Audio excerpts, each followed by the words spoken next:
Criterios. Una entrevista de Mix de Medios.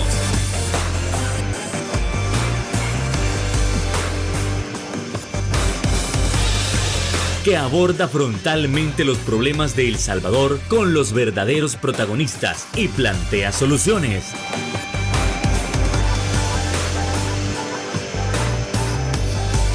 Criterios. Hola, ¿qué tal? Muy buenas noches, sean todos y cada uno de ustedes bienvenidos a una nueva misión aquí en Criterios, en este 27 de abril del 2023. Qué gusto que usted nos pueda estar acompañando para seguir analizando esos temas de nación, esos temas de país tan importantes.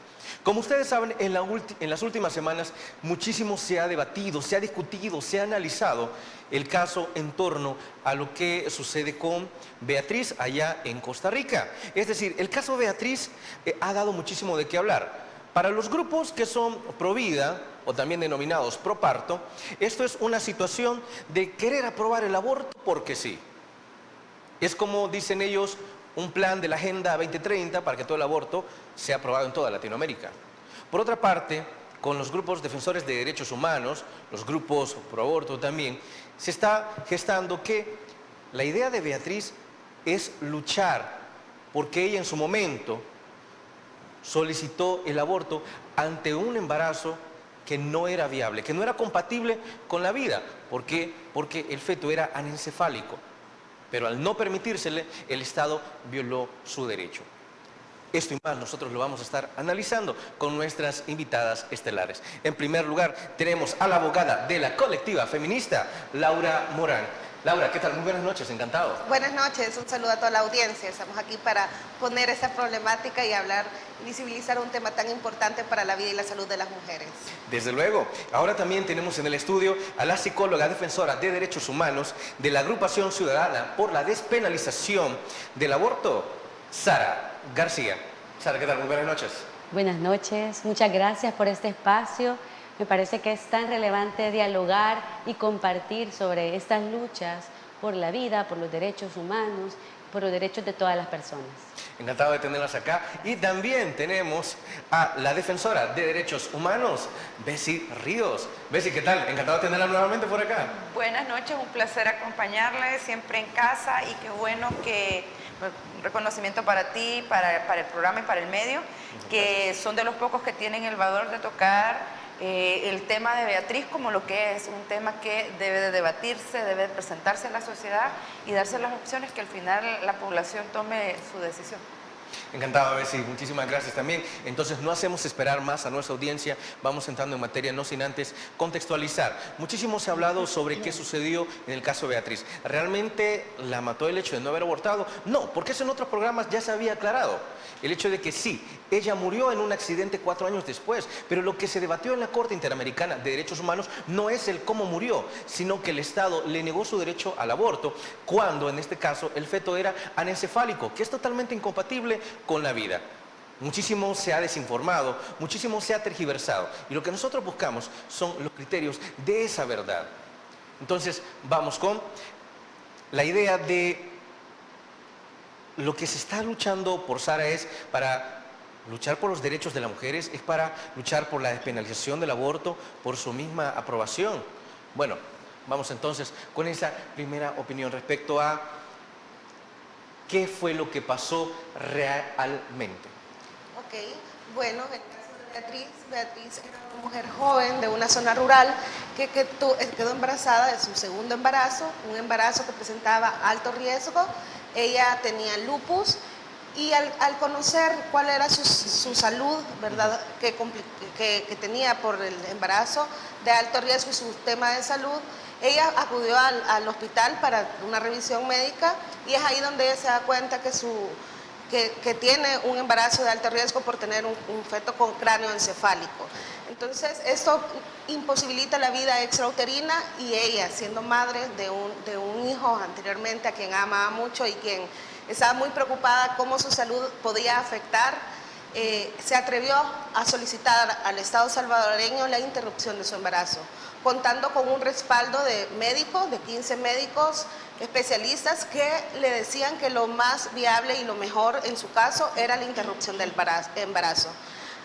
Beatriz fue la primera mujer que se atrevió al Estado salvadoreño, a través de un amparo, a solicitar la interrupción del embarazo. Y el Estado salvadoreño le negó este derecho por contar con una penalización absoluta del aborto. El Salvador es uno de los países a nivel mundial que cuenta con una penalización absoluta. Eso quiere decir que no se permite en ninguna de las causales interrumpir un embarazo, incluso aunque la vida de la mujer esté en peligro. Ahora bien, lo que se ha tergiversado muchísimo es, bueno, es que los grupos feministas, dicen los grupos pro vida o pro parto, es que fueron los grupos feministas los que obligaron a Beatriz a irle a pedir al Estado salvadoreño que abortara. Es decir, realmente Beatriz fue obligada. Sara, por favor.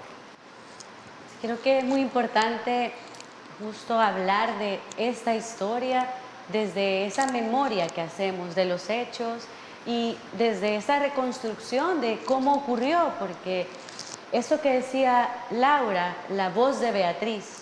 Beatriz fue la primera mujer que se atrevió, que interpeló, que dijo, quiero vivir, porque esas fueron sus palabras. Cuando ella llega al hospital con una crisis lúpica, porque ella tenía una condición de salud que era un lupus eritematoso sistémico, que al estar en ese proceso de gestación, pues tuvo una crisis bastante grave. Cuando llega al hospital y pues esto que comenta Laura, en donde se determina que aparte de que su vida está en riesgo por su condición de salud, de lupus, pues además estaba gestando un feto anencefálico. Y ahí es donde también ella plantea, quiero vivir, tengo un hijo, quiero seguir con mi proyecto.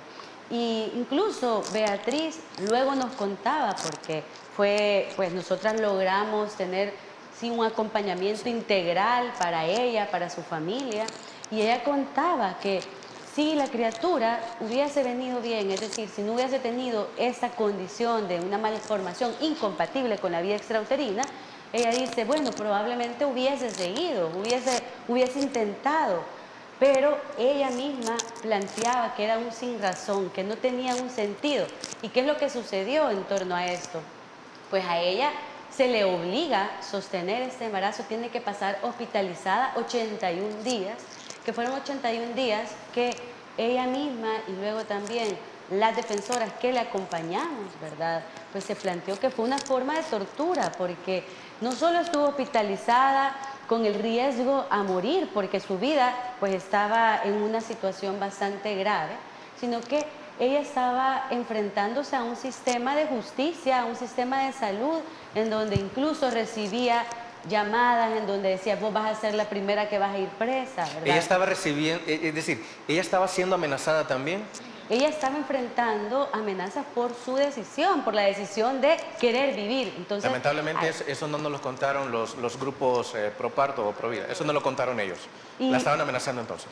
Y ella no solo se enfrentó con esta hostilidad de pues, las amenazas, la culpabilización, sino que también el deterioro físico, porque pasaron 81 días y a ella finalmente le hacen una interrupción de ese embarazo, que ya no fue un aborto, fue una histerectomía, que lo que significó es que a ella pues la tienen que hacer un procedimiento mucho más invasivo, tiene que luego quedar en cuidados intensivos por toda la sangre que perdió y el impacto en su salud, no solo física, sino que también es importante hablar de la salud emocional, el impacto psicológico de forzar a una mujer a sostener un embarazo que no es viable. El médico que la atendía decía, esta condición incluso se llama el síndrome del féretro, ¿verdad? Porque es saber que estás cargando una persona que no tiene vida, o sea, un ser en formación que no tiene de cualquier vida, manera va a morir. que va a morir al momento en que se haga una intervención o que en ese caso, pues en esta histerectomía, ¿verdad? Entonces, creo que es bien importante poner esta dimensión de qué hubiese pasado si Beatriz hubiese ido a un hospital privado, qué hubiese pasado si Beatriz no hubiese sido esa mujer joven que vivía en situación de pobreza y de una zona rural. Hubiese tenido que pasar 81 días de espera, 81 días de tortura, hubiese tenido que someterse a una histerectomía, lejos de su familia, hubiese tenido que luego cargar con esto de lo que ella misma manifestaba y su madre, que Beatriz no volvió a ser la misma después de esta experiencia. Ahora bien, estamos hablando de si de cualquier manera un feto anencefálico no tiene probabilidades de vivir fuera del útero, ¿para qué continuar si de cualquier manera va a morir? El análisis de Bessie Ríos tras la pausa comercial. Volvemos.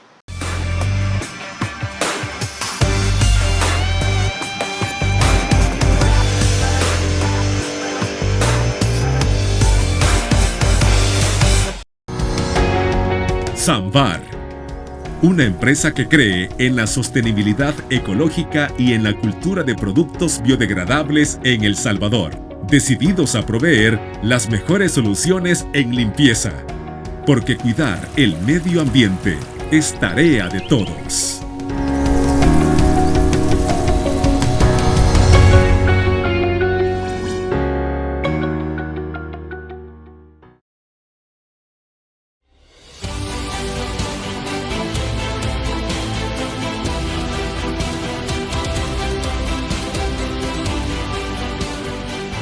Nuestro compromiso, nuestra pasión, son algunas de las cosas que nos caracterizan como salvadoreños.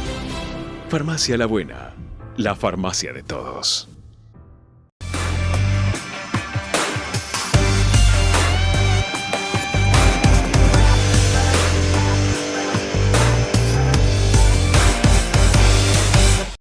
Gracias por continuar con nosotros. Y tal cual como cerramos el primer bloque, se establece el debate, ok, si un embarazo con un feto anencefálico de cualquier manera va a morir al momento de nacer, entonces, ¿por qué continuar con ese embarazo? ¿Eso no representaría un mayor gasto para el Estado sabiendo que de igual manera va a morir? El análisis de Bessie Ríos. Pues mira, creo que es importante, número uno, que la teleaudiencia entienda qué significa un embarazo anencefálico. Esto significa que venía sin cerebro y sin cráneo. Sí. O sea, ustedes se pueden imaginar un ser humano gestándose sin cerebro y sin cráneo. Esto es muy importante porque debemos desmitificar la desinformación que pulula en las redes y en mucha gente que se atreve a dar posiciones sin tener conocimiento del caso.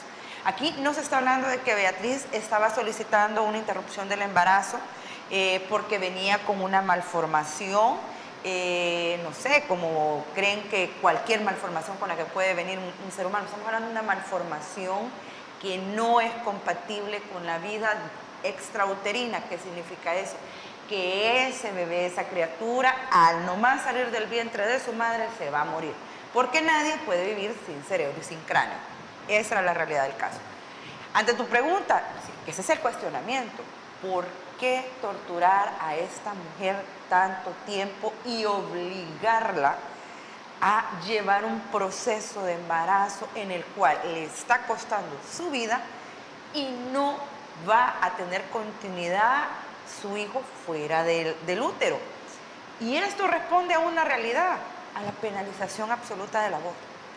Si en El Salvador el aborto no estuviese penalizado de manera absoluta, esta mujer hubiera logrado acceder a una interrupción en tiempo y en forma. Pero también hay otro dato que es importante.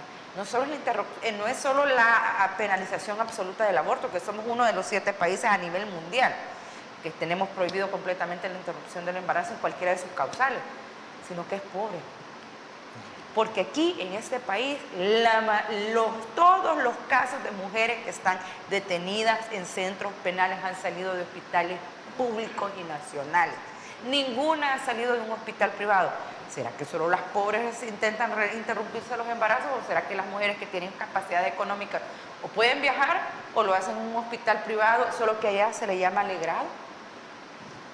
Bessie, ¿cómo se le puede responder también cuando los grupos pro vida o pro parto mencionan que la bebé de Beatriz, el feto que traía en su vientre, decía, mire, pero ¿cómo se le ocurrió pensar siquiera, porque hasta pensar es delito acá, cómo se le ocurrió pensar siquiera en abortar a un ser que está sintiendo, a un ser que es consciente, a un ser humano?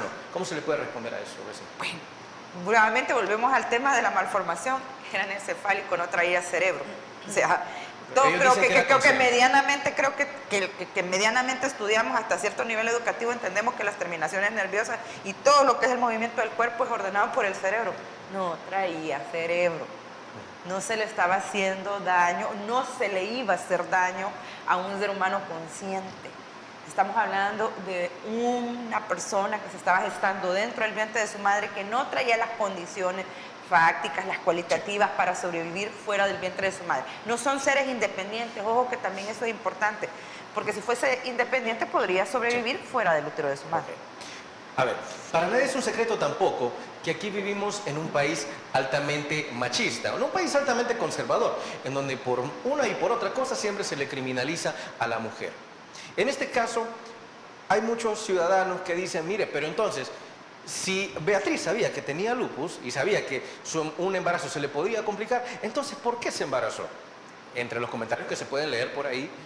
Y también otro que dice, si además de tener lupus era pobre nuevamente, ¿por qué se embarazó? Evidentemente el comentario siempre es, esos comentarios son machistas, criminalizando siempre a la mujer y siempre su vida sexual. Ahora bien, Laura, ¿cómo se le puede responder a este tipo de situaciones, este tipo de comentarios? Excelente. Bueno, aquí es donde vemos la importancia de la educación integral en sexualidad, sobre todo en un país donde en zonas rurales es mucho más difícil el hablar, el posicionar el tema de la sexualidad, el tema de la educación, de cómo abordar el tema de embarazos en adolescentes, pero también, sobre todo, al estereotipar y al criminalizar o señalar a Beatriz porque que es su embarazada. Ella tuvo un embarazo de alto riesgo, su primer embarazo fue de alto riesgo, estuvo también hospitalizada, la vida de Beatriz y de su hijo estuvo en peligro y aún así ella decidió tener a su primer hijo y aunque fue prematuro, pues el niño está bien y posteriormente pues queda embarazada, pero su vida que estuvo en peligro. Beatriz, aquí lo importante es cómo posicionamos el tema de la educación integral en sexualidad, sobre todo en las zonas rurales, a mujeres jóvenes, en donde la realidad en este país es que necesitamos hablar sobre el tema para, con información, tomar decisiones, ¿verdad? Y Beatriz, pues, ella estaba de acuerdo, ¿verdad?, de su segundo embarazo, al tener esa atención médica, salud, y se da cuenta de sus complicaciones, es ahí donde ella se atreve a solicitar esa interrupción del embarazo. Pero el punto aquí importante es el no estereotipar a las mujeres porque están embarazadas o porque no están embarazadas. Aquí el tema es posicionar que debemos de tener información, que la educación integral en sexualidad es una gran herramienta para poder comprender todas las diferentes dimensiones de la vida y de las etapas de concepción de las madres, de las mujeres, pero sobre todo de la salud y de lo que complica y lo que lleva un embarazo también. A ver, Laura, lo que ha mencionado es un concepto sobre educación sexual. ¿Qué tanta estigmatización hay en este país respecto a esa educación? En las últimas encuestas, algunas que salieron en enero y preguntaban, mire, ¿usted a partir de qué edad estaría dispuesto a que a sus hijos se les enseñara educación sexual? ¿Cuál es la edad correcta? Increíblemente, un sector de la población creyó que a partir de los 15 años era la edad correcta, porque si no antes, pues los hijos e hijas de cualquier manera se iban a corromper. Entonces, ¿qué tan importante es la educación sexual desde temprana edad para prevenir este tipo de situaciones? Por favor, Sara. Creo que es sumamente relevante hablar de la educación integral en sexualidad porque también es un derecho humano.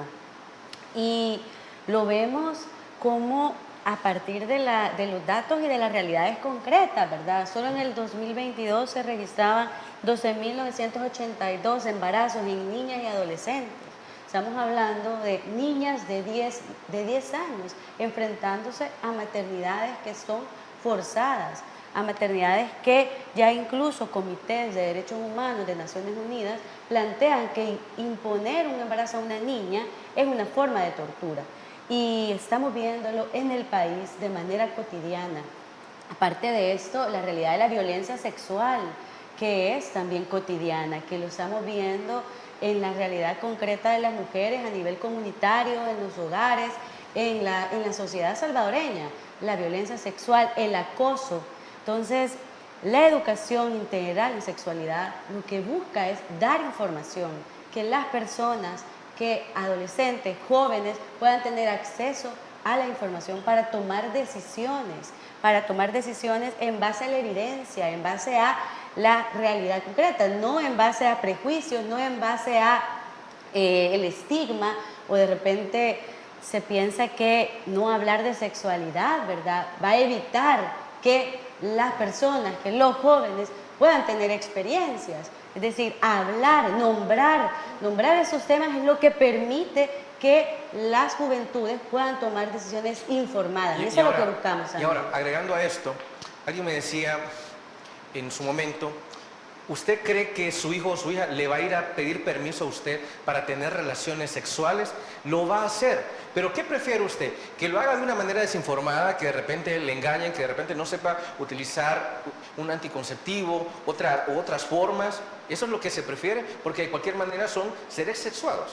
Sí, y entonces lo que busca también hablar del enfoque de la educación integral en sexualidad es, pues, considerar a las jóvenes, a las adolescentes, o sea, como sujetas de derecho que son, ¿verdad? Y poder brindar información para que a partir de esto poder cambiar esa realidad, es decir, la realidad de los embarazos impuestos, la realidad de la violencia sexual, que podamos tener realmente las alternativas, que sepamos pues cómo cuidarnos, cómo acompañarnos y cómo pues poder ejercer nuestros derechos sexuales y derechos reproductivos. Entonces, eso es lo que se busca y por supuesto hay una de las consignas que nuestras compañeras en Argentina mencionan, que hablan de la educación integral para decidir, porque eso es lo que nosotras buscamos, poder tener derecho a decidir. No se trata que a partir de pues la despenalización del aborto, eso quiere decir que ahora todas las personas tendrán que abortar. Se trata que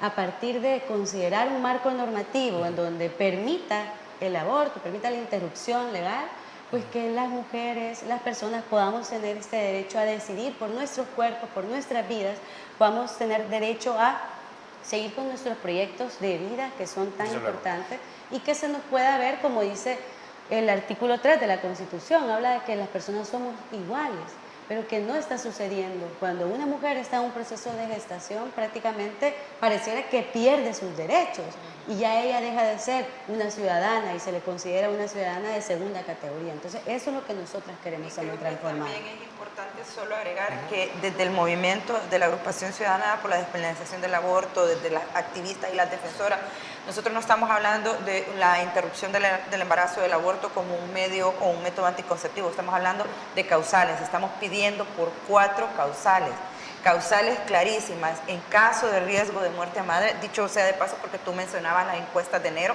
y en las encuestas la gente dice, bueno, la única manera de la interrupción del embarazo es que la mamá esté por fallecer.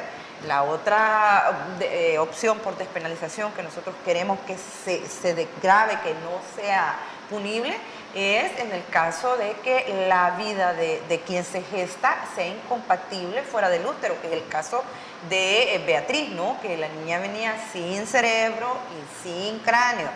Luego, el tema de la violación.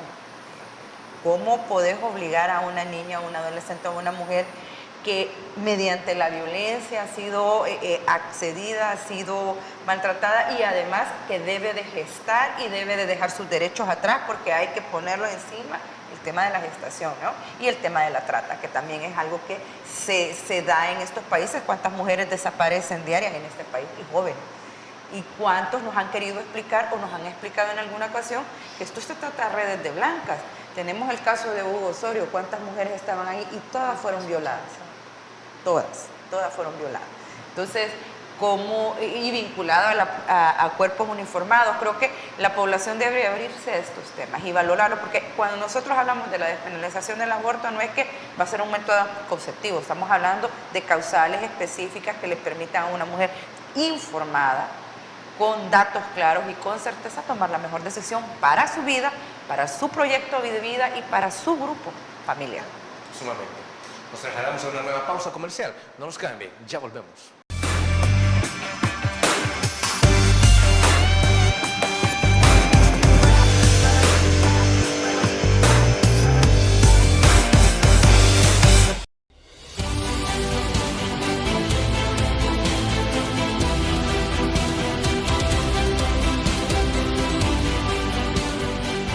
Nuestro compromiso, nuestra pasión, son algunas de las cosas que nos caracterizan como salvadoreños.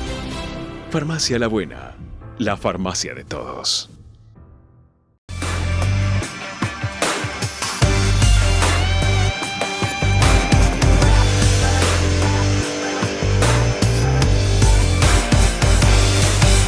Gracias por continuar con nosotros y continuamos en la idea sobre si en El Salvador en algún futuro se podrá o no aprobar alguna de las 4 causales para aprobar el aborto. A ver, en esta situación muchos grupos mencionan, si en una de las causales las mujeres fueron violadas, ¿por qué va a abortar si no es culpa de la criatura? Entonces, mejor délo en adopción. Pero cuando nosotros nos vamos a los datos, porque dato mata relato, entre 2015 y 2021, las estadísticas muestran que apenas hubieron 6 adopciones.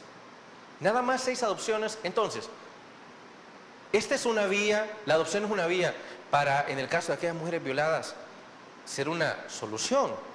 Por favor, Laura. Muy interesante, sobre todo porque a nivel normativo hemos estado con estos cambios en la legislación y hace pocos pues está la ley de adopciones que cuenta con todo un procedimiento para dar a los niños y niñas en adopción. Sin embargo, la institucionalidad, el tema de que también esos procesos no son tan de bajo costo, por así decirlo, se lleva una serie de procedimientos en instituciones, con abogados, no es tan accesible para todas las personas, también sobre todo porque a nivel al seguir todos esos procedimientos legales que llevan un tiempo, que llevan un costo, no va a ser accesible para todas las personas.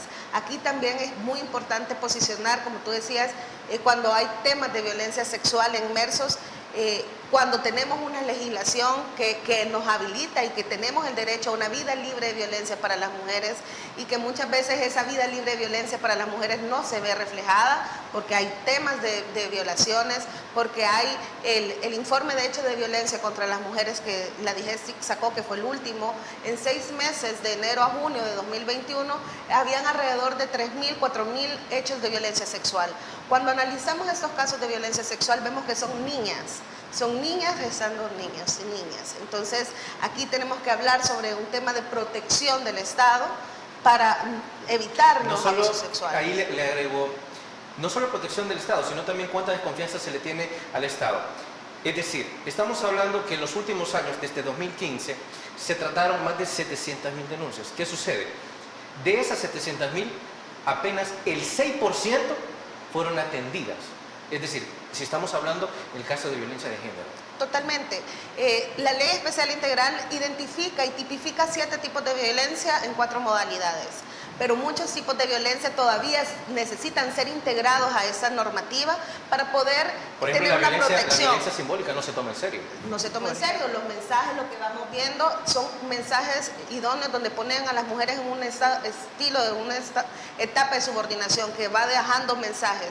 Entonces es muy importante la inclusión en esa normativa de diferentes violencias, como es la violencia obstétrica, que muchas mujeres sufren ese tipo de violencia, como la violencia sexual y todo ese tema de protección que hablábamos de derechos de las mujeres a una vida libre de violencia para las mujeres, no se está protegiendo, no se está viendo como se tendría que analizar, sobre todo cuando son niñas, adolescentes las que son víctimas de violencia.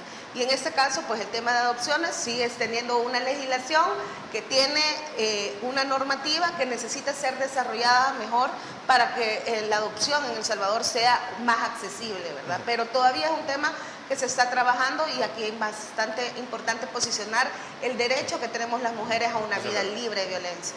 A ver, Sara, Laura lo que estaba mencionando es, en efecto, la violencia hacia la mujer. Uno de los diputados de la Asamblea Legislativa en su momento, Romeo Auerbach, estableció que si una mujer quería ser libre de violencia y si vivía con su agresor, fácilmente solo tenía que hacer una cosa, simplemente irse de la casa de su agresor. Es que esa es una solución para reducir la violencia hacia la mujer. Por favor, Sara.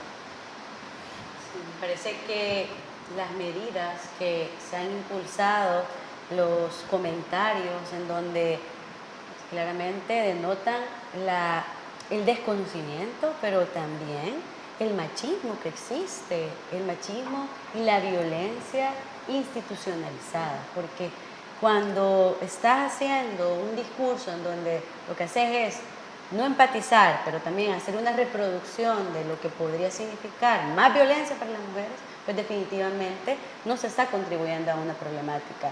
Es muy relevante que se pueda analizar el tema de la violencia contra las mujeres desde esta perspectiva integral, en donde se pueda analizar los tipos de violencia, en donde se pueda analizar realmente las alternativas. Estamos viendo que respuestas o medidas que se han planteado es el aumento de militares. En algunos casos se hablaba de esta medida y que es sumamente absurda, ¿verdad? Por decirlo de una forma. Es decir, ¿cómo puede ser que esto nos va a hacer sentir más seguras a nosotras? Creo que lo que se tiene que hablar es cómo reducimos y cómo eliminamos la impunidad de los casos, cómo se deja de encubrir agresores. ¿Por qué casos como el de Osorio? Y se deja de culpar a la víctima y se deja libre al victimario. Ese es lo que necesitamos cambiar, que deje de verse a las mujeres que han vivido las violencias como las culpables de estos hechos y que se traslade la atención a quienes han cometido los agresores, a los victimarios, a los que están haciendo estos actos feminicidas. Hemos visto casos como el de Fernanda Nájera, pero también casos como el de Chalchuapa, que es sumamente aberrante lo que ahí ha sucedido y que nunca se quiso revelar el número exacto de víctimas. Sí, y que una ve cómo hay una complicidad por parte del sistema para encubrir agresores, para que estos puedan salir y puedan librarse de cualquier tipo de proceso penal. Entonces ahí es donde vemos para quién es esta justicia, ¿verdad? ¿A quién beneficia estas formas de justicia? Vemos que la justicia en El Salvador es patriarcal y tiene una base en donde el odio hacia las mujeres está ahí en este nudo, ¿verdad? Y en este centro, y que nosotras lo que también buscamos cambiar y transformar, que realmente se pueda hablar del acceso a la justicia, que esto pueda ser desde hablar de y nombrar a quienes han cometido los hechos y las agresiones, que estos casos no queden en impunidad, pero además poder hablar de la reparación integral, de la justicia restaurativa, porque no puede ser que la sociedad salvadoreña siga naturalizando los hechos de violencia, los embarazos en niñas de 10 años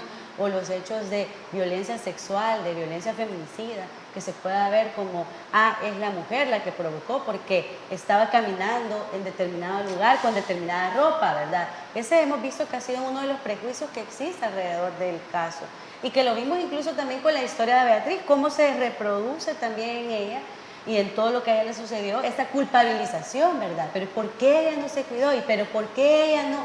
Cuando deberíamos de analizar por qué el Estado salvadoreño no brinda educación integral en sexualidad, por qué el Estado salvadoreño sigue dejando impunidad a agresores, por qué el Estado salvadoreño sigue persiguiendo a mujeres jóvenes y que viven en situación de pobreza. A ver, Bessie, esos comentarios suelen leerse y escucharse a cada rato.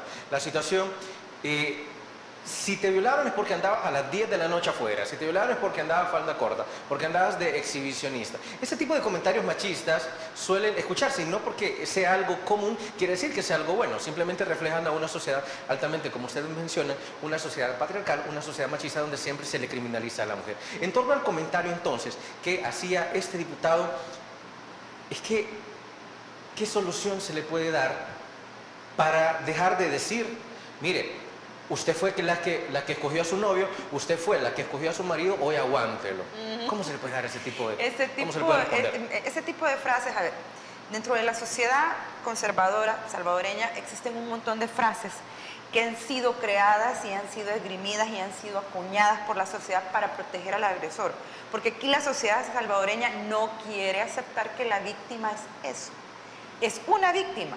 Aquí tenés que desplazarle una responsabilidad mínima, pero tiene que tener culpa a la víctima porque le pasó por bruta, le pasó por no elegir bien, le pasó por dunda, le pasó por cualquier cosa, por descuidada. Dígalo con más. Todo por no asumir la realidad que hay personas en la sociedad salvadoreña, principalmente hombres sin género, heterosexuales, que gustan de agredir sexualmente a las mujeres, que tienen placer en acosarlas, que se sienten bien y se sienten impunes porque esta sociedad se lo permite.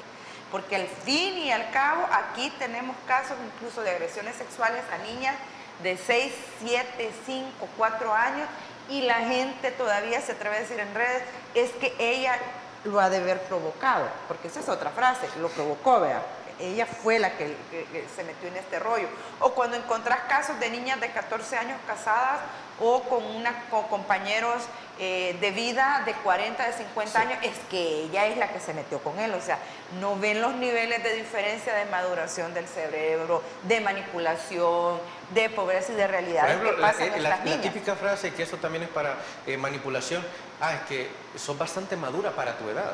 Y no es cierto, y no Exacto, es cierto. no es cierto. Esa es una frase de un típico pederasta. Sí. El pederasta es aquel que te dice, ya está grande, ya se cruza sola la calle, y eso usted lo ha escuchado. Ya está grande, ya toca sola el timbre. Esas son las frases, y esa es una frase de un pederasta. Si usted tiene un amigo, un familiar, que dice esas frases, ojo con la bandera roja y no le deje que se le acerque a su niña, porque él está viendo una persona sexual en una niña. Ojo con eso, y eso es para advertir y cuidar a nuestras niñas, niños y adolescentes. Entonces, este tipo de frases acuñadas y hechas verdad, entre casados no hay que meter mano. Eso es para que usted, mamá, pariente, que se da cuenta que están golpeando a su hija, que la están maltratando, no se meta y la deje sola y ella se aísle. Eso es lo que pasa. Y claro, ella no se va porque es bruta, porque ese es el término que aquí se cree, que las mujeres se quedan en un ecosistema de violencia en el hogar porque le gusta que le peguen, en el peor de los casos, de las frases que te utilizan, o porque es tonta, o hay que entender y estudiar que existe un ciclo de violencia y existe una memetización y existe una creencia, además social, ¿no? Que la mujer que termina una relación de este tipo ya no lucha por el matrimonio. Y como la mujer todo lo aguanta, todo lo soporta y todo lo debe entender, porque el amor eso dice, y si usted se hinca todos los días, ese hombre va a cambiar un día. Mentira. Eso no pasa, eso no va a pasar. Y que la religión tiene muchísimo que ver cuando dicen, no, es que el amor todo y lo la aguanta y todo lo soporta. responsabilidad No de es los cierto. líderes religiosos No es aquí es importante, importantísima, porque no pueden seguirle diciendo a las mujeres que deben de quedarse ahí soportando violencia. Porque la Biblia sí lo dice. No, y la otra que sucede con la otra frase que tú decís, tú lo escogiste, tú quédate con él. Entonces, ¿cómo pide ayuda? Dejas a esa mujer sin poder pedir ayuda. Okay. Quizás solo decir que es importantísimo que si estás viviendo una situación de violencia, si estás viviendo una situación en donde estás en un contexto que está enfrentando alguna agresión, pues es sumamente relevante y animamos a buscar a las organizaciones de mujeres feministas, que a nivel territorial pues también hay organizaciones que están trabajando, formando y generando también esa narrativa del yo te creo, porque al final eso es lo que nosotras buscamos, que se transforme la sociedad, el yo te creo, creerle a las mujeres, creerle a las víctimas, y creo que esto es la lucha que también tenemos como movimiento. Ok, entonces, en torno a lo que ha sucedido con la Corte Interamericana de Derechos Humanos, ¿cuáles son los posibles escenarios en conclusión? Eso tras la pausa comercial.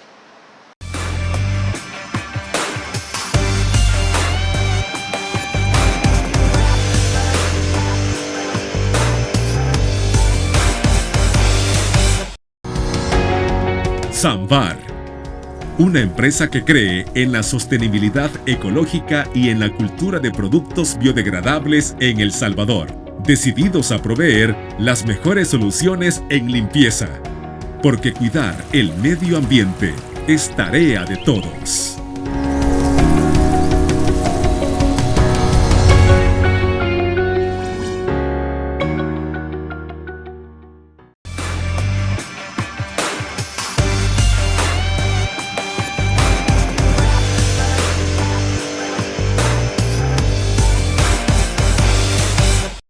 Gracias por continuar con nosotros. Y en torno siempre al caso de Beatriz, ¿qué es lo que va a pasar si la Corte Interamericana de Derechos Humanos falla a favor o falla en contra? En un futuro cercano, ¿se va a poder aprobar alguna de las causales del aborto? Por favor. Bueno, es muy importante cómo esta situación, cómo este hecho del caso de Beatriz ha trasladado las fronteras del Salvador. El 22 y el 23 de marzo se realizó la audiencia ante la Corte Interamericana de Derechos Humanos, donde se presentó el caso donde se está acusando al Estado salvadoreño por haber faltado a los derechos de Beatriz. Aquí, ¿qué es lo que se está pidiendo? Se están pidiendo medidas de no repetición y con la voz clara de Beatriz, que Beatriz y su madre en el testimonio ante la Corte Interamericana dijo: queremos que ninguna mujer en El Salvador ni en el mundo tenga que vivir lo que Beatriz vivió.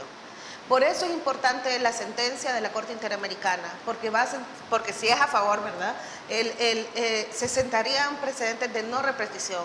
Y también eso no solamente impacta en El Salvador, sino también en Latinoamérica. Otra cosa son las medidas de reparación, la reparación para la familia de Beatriz, para la madre de Beatriz, pero sobre todo para su hijo. Cómo él está también creciendo sin la presencia de su madre, cuando ella era lo que quería, vivir para estar con su hijo. Y pues 10 años después estamos aquí pidiendo ante una corte internacional que se vea la violación de derechos humanos que El Salvador está cometiendo en la vida de las mujeres, en la vida de Beatriz. Y como Beatriz fue la voz de muchas mujeres que se atrevió a decir al mundo, a decir a El Salvador, pues quiero vivir, quiero ser feliz. Entonces, esta sentencia de la Corte Interamericana es muy importante para que ninguna mujer en El Salvador tenga que vivir lo que Beatriz vivió.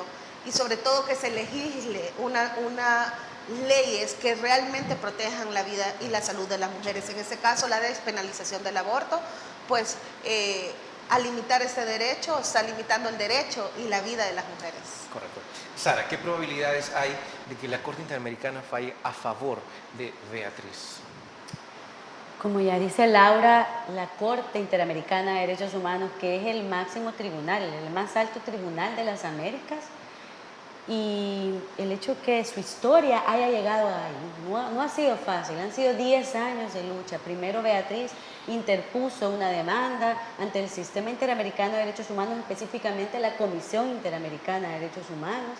La Comisión Interamericana estudió su caso, estudió su historia, analizó expedientes y a partir de esto fue la misma Comisión Interamericana de Derechos Humanos que eleva el caso a la Corte porque se evidenciaba que las recomendaciones que había hecho para que esta historia cambiara no habían sido cumplidas por el Estado.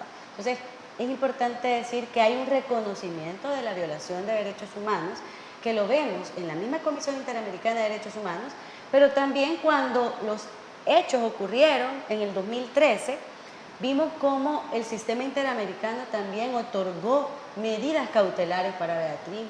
La misma Corte otorgó medidas provisionales, que son medidas que lo que buscaban era que ella pudiese tener acceso a este servicio de salud porque había un riesgo inminente que ella tuviese una afectación, ¿verdad? Entonces, comento todo esto porque hay un reconocimiento del sistema interamericano que lo que ha sucedido pues ha sido violatorio, ¿verdad?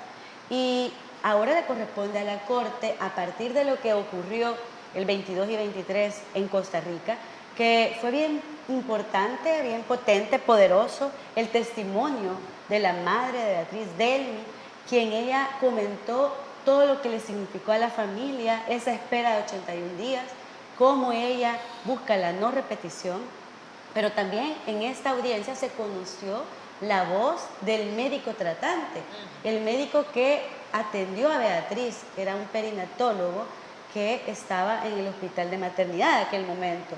Y él dio también su testimonio de qué significó como médico llevar este caso, dar una recomendación de salud, pero no poder hacer nada, estar de manos atadas, porque estamos en un país que penaliza totalmente el aborto.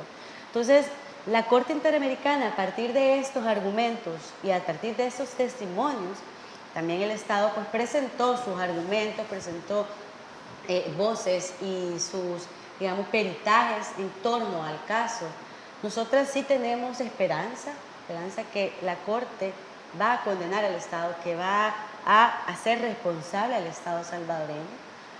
Creo que ha sido histórico el mero hecho de nosotras, con la fuerza de Beatriz, el mero hecho que la madre de Beatriz estuviese ahí y que el Estado fuera sentado, ¿verdad? Y que a partir de esto fuera evidenciada las violaciones que ha cometido.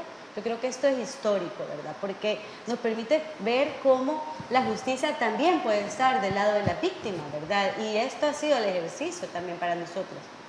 Ahora bien, esta sentencia nosotras sí tenemos esperanza porque la Corte Interamericana ha no solo conocido la historia desde la voz de la madre, de los argumentos de la defensa, sino que también han sido presentados una diversidad de amicus, es decir, documentos que son presentados por diferentes organizaciones e instancias, médicos, psicólogas, defensoras de derechos humanos, organizaciones en toda la región han presentado también a la Corte argumentos por los cuales consideran que a Beatriz se le cometió una violación y que por tanto es fundamental la no repetición y la reparación. Entonces hay esperanza que a finales de año podamos tener esta sentencia, que esto luego nos coloca pues en otro momento, ¿verdad? Porque a partir de las sentencias viene un momento en donde pues, se lucha por la implementación de la misma, ¿verdad? No todo sucede de un día a otro, pero sí tenemos esperanza que con el caso de Beatriz en la Corte y con el fallo,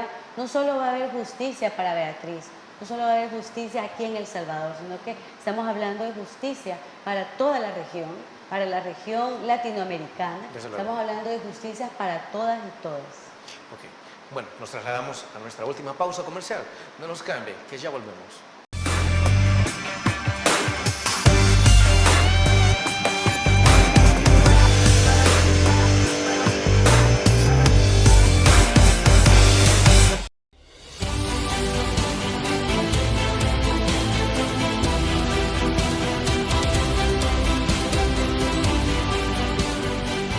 Nuestro compromiso, nuestra pasión, son algunas de las cosas que nos caracterizan como salvadoreños.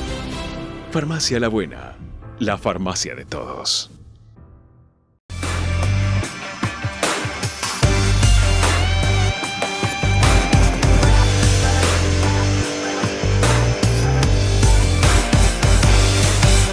Gracias por continuar con nosotros. Y también, ¿qué pasa si la Corte Interamericana falla a favor de Beatriz? ¿Cómo va a ser el Estado salvadoreño cuando el presidente de la República y también la Asamblea Legislativa ya ha declarado que bajo ninguna circunstancia en El Salvador, o mientras ellos gobiernen, se va a aprobar alguna de las causales del aborto? ¿Cómo se puede ver eso? ¿Qué le va a pasar al Estado salvadoreño? Por favor, Bessie. Lo que sucede es de que ese tipo de resoluciones por organismos internacionales está suscrito a través de protocolo.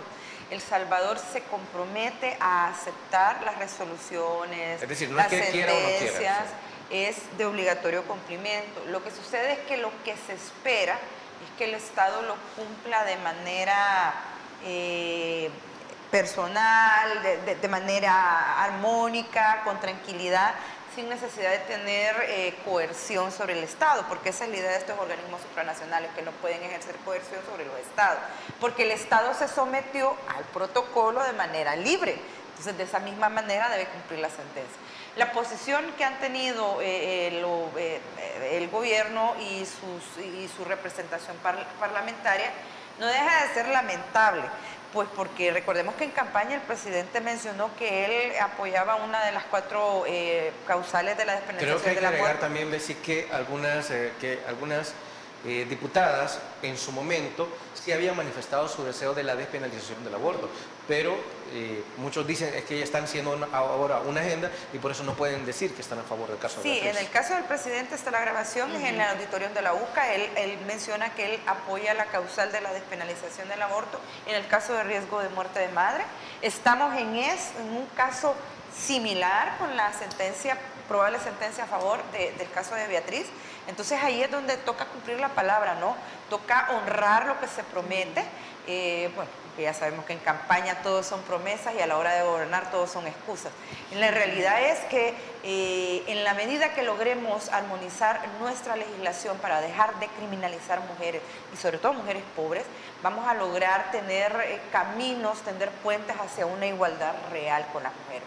De nada sirve que se mantengan los discursos de que estamos trabajando por la igualdad, y a la hora que tenemos un alto número de feminicidios se reúne un grupúsculo de hombres, los hombres fuertes del Estado, ¿verdad?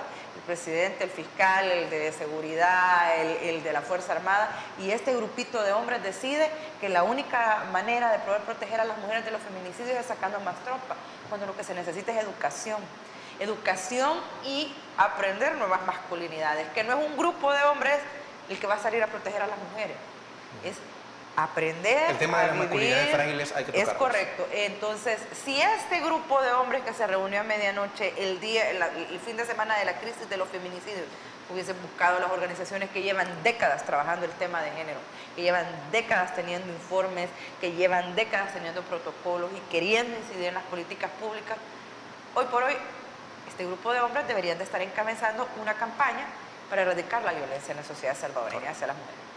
Este caso tiene muchísimos más elementos, pero eso lo tocaremos más adelante. Sin embargo, por ahora el tiempo se nos ha terminado para seguirlo analizando. Pero como siempre, no queremos irnos sin antes agradecerles a nuestras invitadas. De verdad, ha sido un verdadero placer. En el caso, Laura, encantado.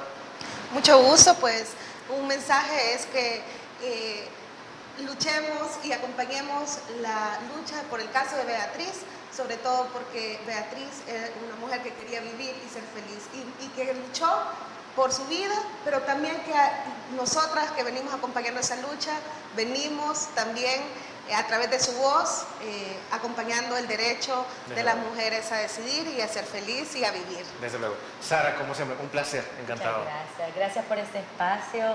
Nos vamos muy satisfechas por este diálogo que ha sido tan importante. Gracias a todas las personas que estuvieron aquí presentes y de veras que estamos a toda disposición para seguir dialogando, conversando, debatiendo.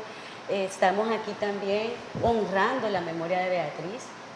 De veras que tenemos un agradecimiento enorme a ella por su lucha. Honramos que ella es nuestra fuerza por el derecho a decidir en El Salvador y que fue la mujer que se atrevió.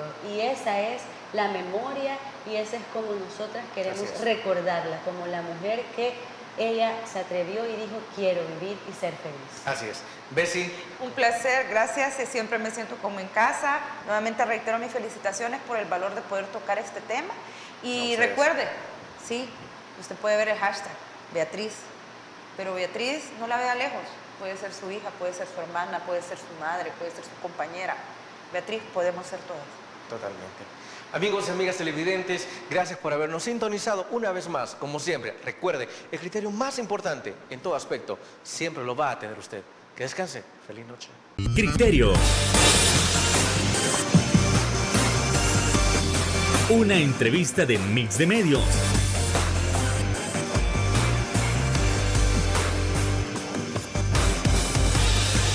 Que aborda frontalmente los problemas de El Salvador con los verdaderos protagonistas y plantea soluciones.